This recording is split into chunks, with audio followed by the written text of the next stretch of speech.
Muy buenas tardes.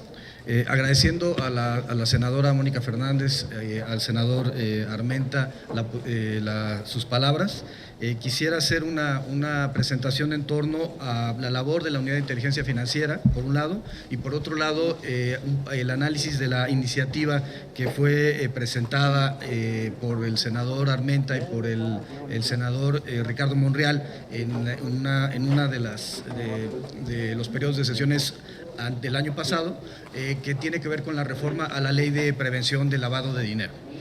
Primero, me gustaría señalar o reiterar lo que ha dicho el presidente de la República. La corrupción se barre como las escaleras de arriba hacia abajo, y esto tiene un efecto relevante para la generación de políticas públicas en las que la Unidad de Inteligencia Financiera participa.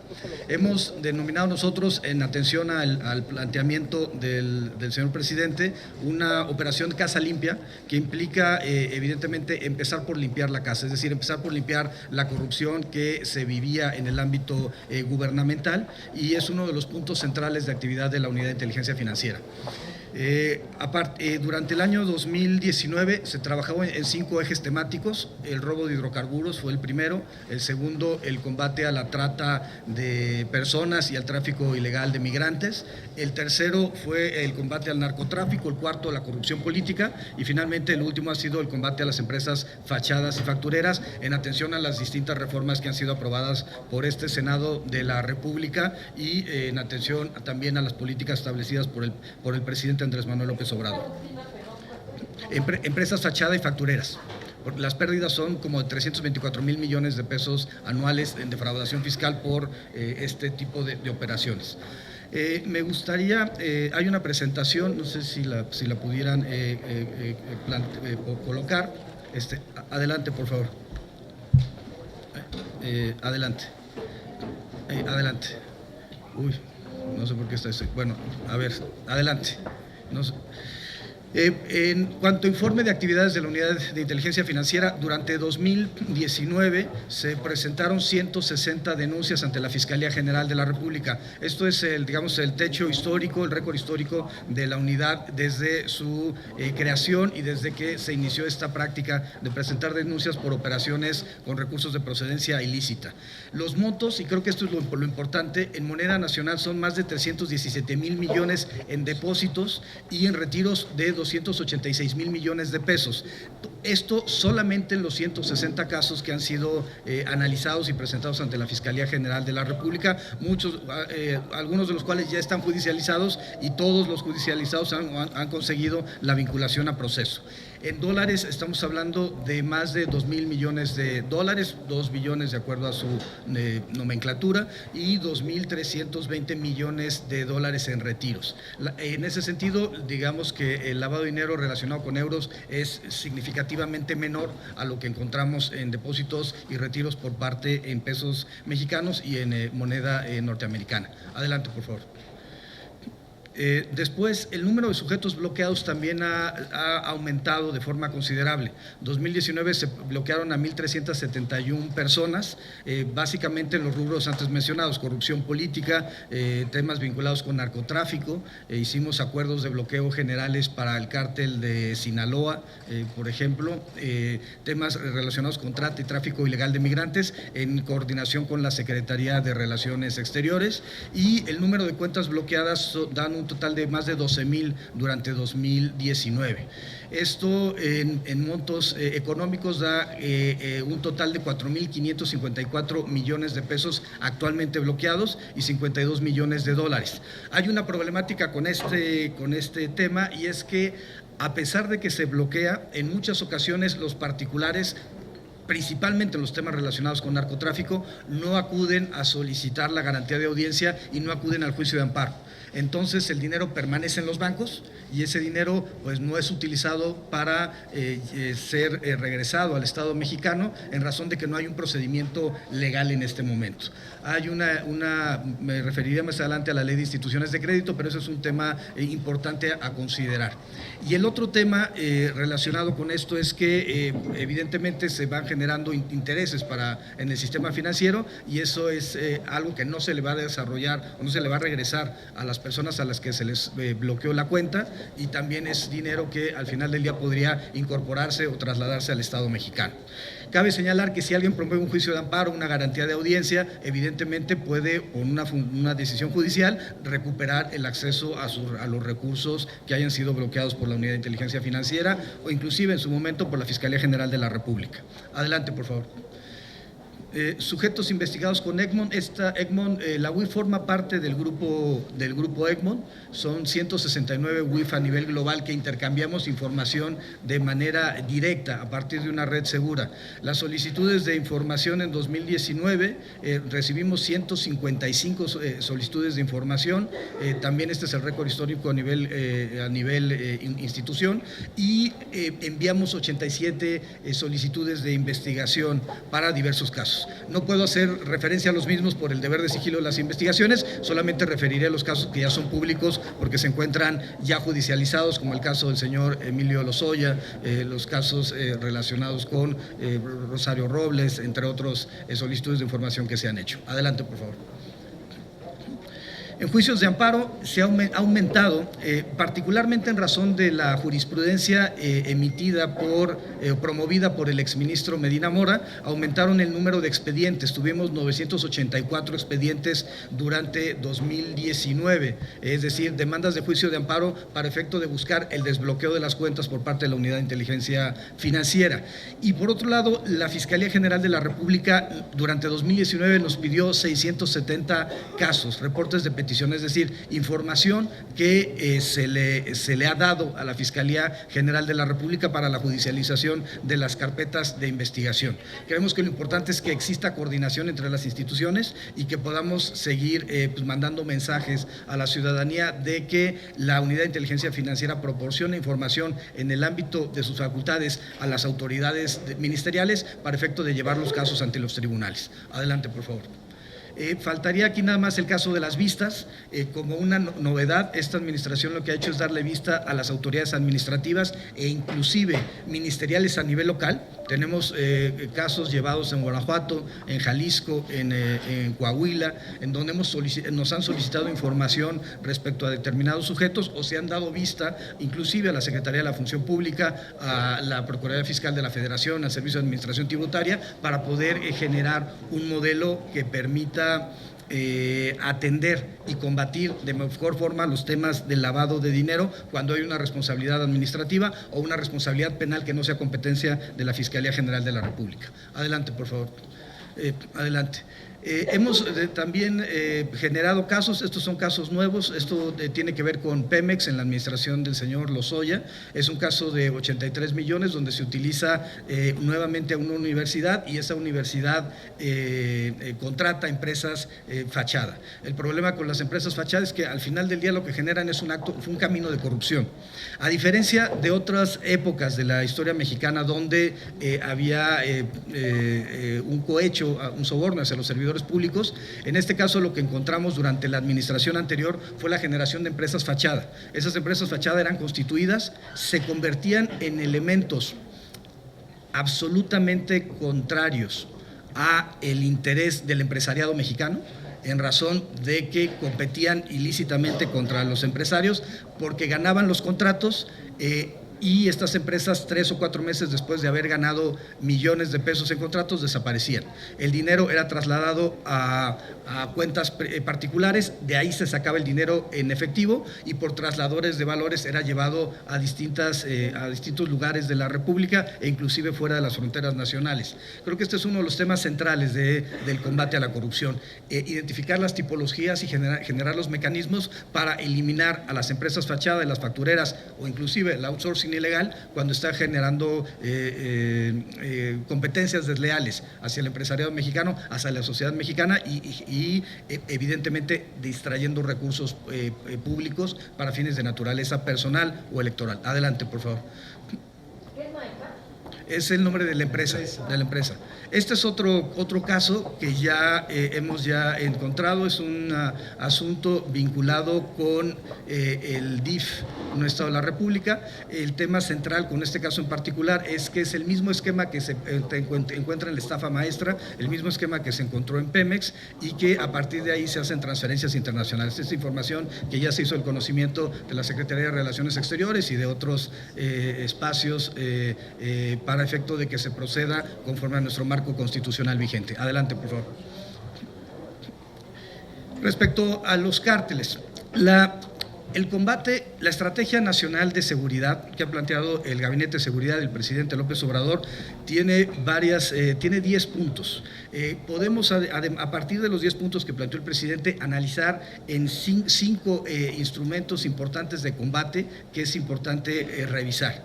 Primero, me gustaría decir que la administración anterior lo que hizo para combatir a los grupos delincuenciales fue el combate al sicariato. Y entonces identificó a 122 objetivos y detuvo o abatió a 116. En términos cuantitativos pudo haber sido un éxito, pero la estrategia fue un fracaso, porque la violencia se mantuvo, no se invirtieron, no hubo un punto de inflexión en los homicidios, sino que fue creciendo de manera gradual y la percepción de inseguridad no disminuyó. ¿Qué sucede? Si se combate al sicariato, por más que los procuradores, los fiscales, las policías saquen a 10 o a 15 personas de la calle, sicarios o narcomenudistas, lo cierto es que mientras tengan dinero los grupos delincuenciales van a poder seguir financiando a otras personas que simple y sencillamente van a ser sustituidos. Por tanto, el combate a los grupos delincuenciales parte por el combate evidentemente a los grupos de sicarios, pero también, y a los narcomenudistas, pero debe también abarcar el combate a las estructuras financieras.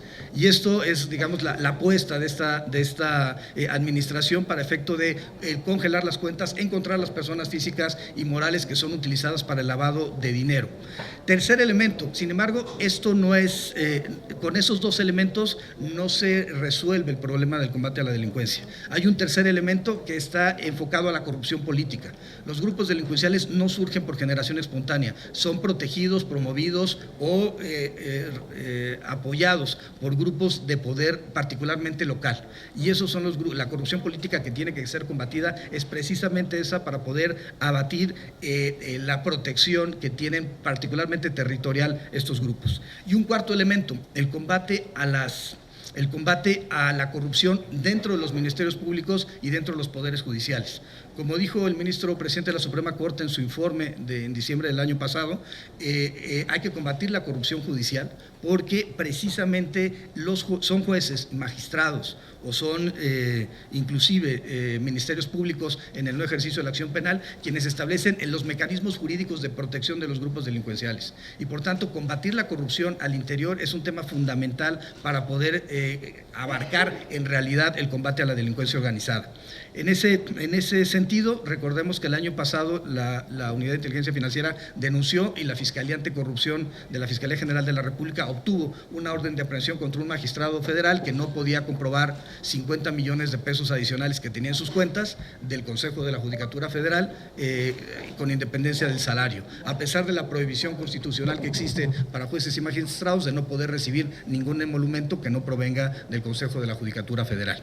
En ese sentido, hay un quinto tema, un tema fundamental para poder atender a los grupos delincuenciales, y ese tema es el combate a la base operativa, es decir, el combate al sector social o a los sectores sociales que los apoyan. Aquí el tema, la única forma de hacerlo es a través de programas sociales, a través de que exista desarrollo social, desarrollo rural, y entonces toda la parte de la sociedad que ha sido cooptada por estos grupos tenga otros esquemas para poder tener un desarrollo de vida. Aquí los programas del Gobierno de México, como Jóvenes Construyendo el Futuro, están también enfocados en esta visión de cómo hacemos para poder convertir a un ejército de reserva que hoy tiene la delincuencia organizada en personas que funcionen y que trabajen para los bienes de la sociedad mexicana. Adelante, por favor. Bueno, la propuesta de reforma de ley. Adelante. Adelante, esto no, adelante, esto no, adelante, esto no está, adelante, esto no está. Por favor. La iniciativa de reforma a la Ley Federal de Prevención e Identificación de Operaciones con Recursos de Procedencia Ilícita fue presentada ante el Congreso de la Unión por el senador Ricardo Monreal y el senador Alejandro Armenta en algunos de los periodos pasados. Cumple con los estándares internacionales del Grupo de Acción Financiera Internacional. México forma parte de Gafi y es uno de los 37 países que forman parte de esta organización de carácter multinacional. No solamente es la instancia que se encarga de poder regular a todas las naciones del mundo, sino la que establece los parámetros o los estándares internacionales para efecto de poder combatir el lavado de dinero, el financiamiento al terrorismo o cualquiera de sus delitos predicados. México, de las 40 recomendaciones de Gafi, tiene 15 parcialmente cumplidas y tiene una que finalmente se encuentra como no cumplida, que es la número 23, relacionada con los sujetos obligados por actividades vulnerables. Por tanto, lo importante es poder generar un mecanismo que permita dar cumplimiento al estándar internacional. Adelante, por favor. Esto consiste en los siguientes temas. Primero, en ejemplificar que el objetivo de la ley, primero que la Unidad de Inteligencia Financiera pueda llevar a cabo la Evaluación Nacional de Riesgo. En 2016 hizo la primera Evaluación Nacional de Riesgo en el país, 2019 estamos teniendo la segunda Evaluación Nacional.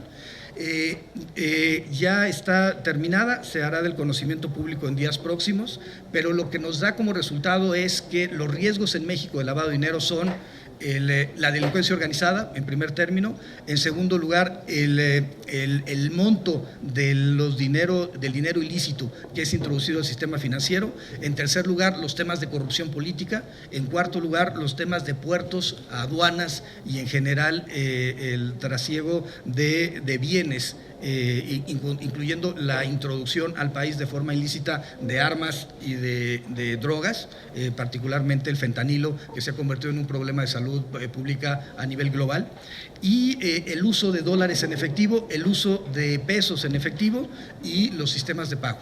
Tenemos estos temas como temas prioritarios que tienen que ser analizados, y el objetivo es que estas modificaciones legislativas le den mayores herramientas a la Unidad de Inteligencia Financiera para poder cumplir con esta Evaluación Nacional de Riesgo. El segundo punto tiene que ver con el financiamiento al terrorismo, que se incorpore como objetivo de la Ley de Prevención el financiamiento al terrorismo, en razón de que forma parte del estándar internacional. En tercer lugar, la idea de que se pueda desaparecer, liquidar a personas morales que hayan participado en actos de financiamiento al terrorismo. Adelante, y el siguiente tema está relacionado con personas políticamente expuestas. Adelante, por favor.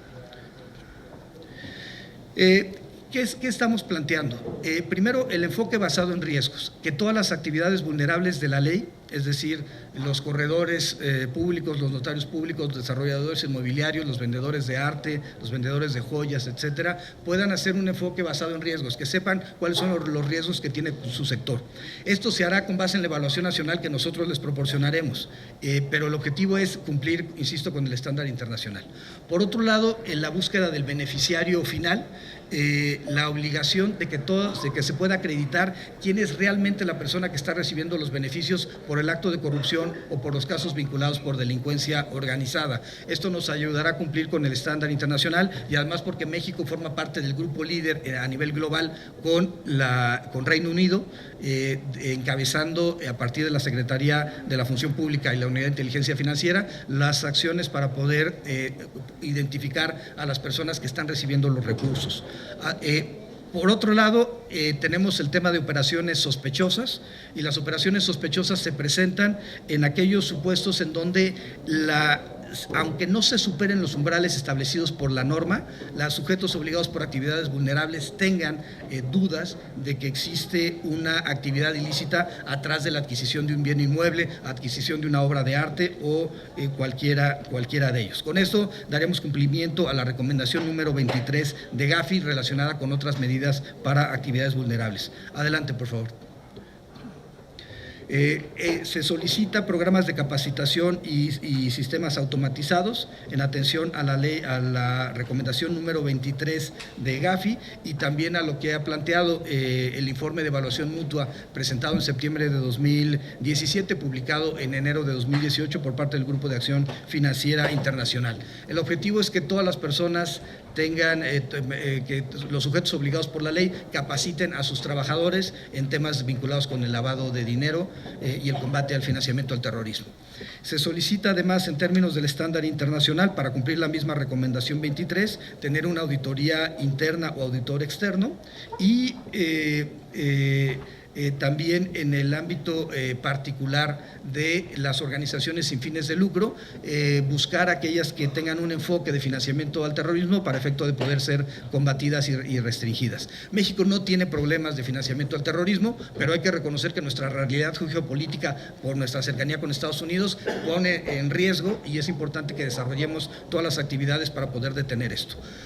Dentro de la estrategia del combate al tráfico ilegal de personas que se desarrolló y que coordinó la Secretaría de Relaciones Exteriores, uno de los temas identificados es que había organizaciones sin fines de lucro que estaban enviando recursos de Honduras, de El Salvador o de Estados Unidos a cuentas en Tapachula y de ahí a cuentas en otras ciudades hasta que subían a la frontera. Vimos también en este proceso cómo transmisores de dinero retiraban 3,000 pesos en Tapachula, 5,000 pesos en Tuxtla, 3,000 en Palenque y así sucesivamente hasta llegar a las fronteras a partir de mecanismos que no requieren hoy identificación. El objetivo es que se pueda identificar a las organizaciones sin fines de lucro que participen en este tipo de modelos y que podamos tener mayor información que permita el combate al tráfico ilícito de personas o a la trata de personas. Adelante, por favor.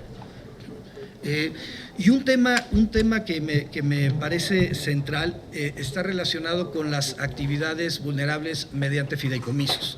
La corrupción política surgió en el ámbito de las empresas fachada, como yo decía hace un momento, pero no solamente hay que identificar a las personas morales, las empresas fachada, sino también las estructuras jurídicas. Y la estructura jurídica es utilizada durante el sexenio anterior de manera casi total, fueron los fideicomisos.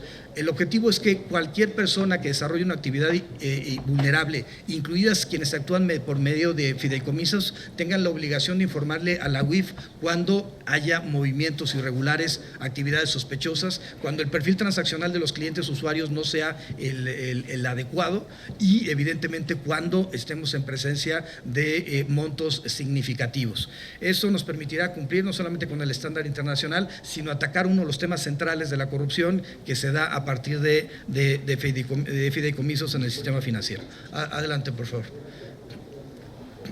Cierro con esta parte. Después de la ley de prevención, el siguiente objetivo sería la ley de instituciones de crédito. Es una ley que ya pasó por el Senado, se aprobó con una reserva en la Cámara de Diputados. Yo creo que hay que hacer un planteamiento de dos temas en este punto en particular. Primero, que cuando se habla de extinción de dominio, no implica que la UIF pueda hacer por sí y ante sí extinción de dominio. La Constitución es muy clara y dice que solamente el Ministerio Público puede solicitárselo a un juez civil para que inicie el proceso de extinción de dominio.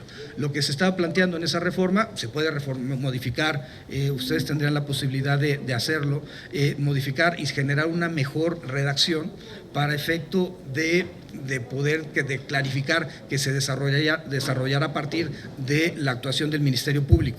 Pero el segundo punto es importante, hay una reserva que aprobó la Cámara de Diputados en donde se obliga a la UIF a notificar por escrito a las personas que se les congelan las cuentas. Aquí hay un problema. Primero, la UIF no tiene actuarios en el país y no se va a generar una estructura para estar haciendo ese tipo de notificaciones. Segundo, la práctica común es que se realiza a partir de los bancos. Los bancos tienen los domicilios, los correos electrónicos, los teléfonos de sus clientes y por tanto son quienes pueden hacer ese tipo de notificación. Y tercero, además por los tipos, las personas a las que se le congela la cuenta. Por ejemplo, cuando el año pasado congelamos cuentas de 330 personas físicas y morales en un solo acuerdo relacionadas con el cártel de Sinaloa y el tema era cómo notificar informarle a Ovidio Guzmán que le congelamos la cuenta. Entonces, esto se tiene que hacer a partir del sistema financiero, no se puede hacer una notificación por escrito, sino a través de las reglas y de los sistemas en donde ya hemos avanzado a partir de las innovaciones tecnológicas, como puede ser un correo electrónico, como puede ser incluso que el propio banco le entregue la notificación, que además debe ser por conducto de la Comisión Nacional Bancaria y Valores y que la UIF no podría hacer directamente. Yo lo que quisiera plantear aquí es que hemos encontrado que no solamente corrupción en el ámbito político, hemos visto que la Unidad de Inteligencia Financiera puede servir para detectar casos de trata de personas, para encontrar a tratantes que están recibiendo sueldos y salarios de empresas fantasma en donde los clientes o usuarios de la trata de personas depositan por otro concepto dinero. Hemos podido detectar cómo recursos van hacia paraísos fiscales, cómo se crean en países en donde no tenemos ninguna relación comercial, empresas por parte de personas políticamente expuestas en México, cómo se contratan bitcoins, moneda virtual, que puede lavar el dinero en cualquier parte del mundo, trasladar los recursos a partir de las plataformas electrónicas a cualquier parte, y creemos que es muy importante que estas herramientas con las que cuenta la Unidad de Inteligencia Financiera apoyen se coordinen de mejor forma con las demás instituciones del Estado mexicano, y una posibilidad de esa mejora en la coordinación podría ser que la UIF formara parte del Sistema Nacional Anticorrupción, que es una de las iniciativas que está presentada en este Senado.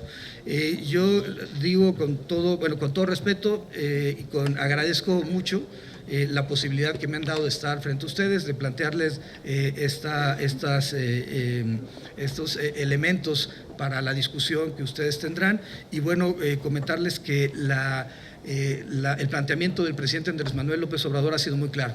Debemos tener una política de cero tolerancia a la corrupción y de cero tolerancia a la impunidad, y por eso el activismo, cuando hay problemas con universidades públicas, cuando hay problemas con grupos gubernamentales, cuando hay problemas con exfuncionarios del gobierno anterior, es muy claro, es cumplir ese planteamiento del presidente de la República de cero tolerancia a la corrupción y a la impunidad, y por supuesto de cumplir a la ciudadanía mexicana que votó mayoritariamente en 2018 por una estrategia de combate a la corrupción.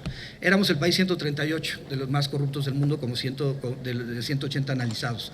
Hoy, por primera vez, desde que el estándar se está poniendo, hemos detenido la caída. Somos considerados ahora el 130, subimos 29 puntos en una escala de 0 a 100 y hemos ganado 8 puntos en el espacio, en el colectivo internacional. Esto no había pasado nunca y creo que es algo que debemos reconocerle al gobierno de México.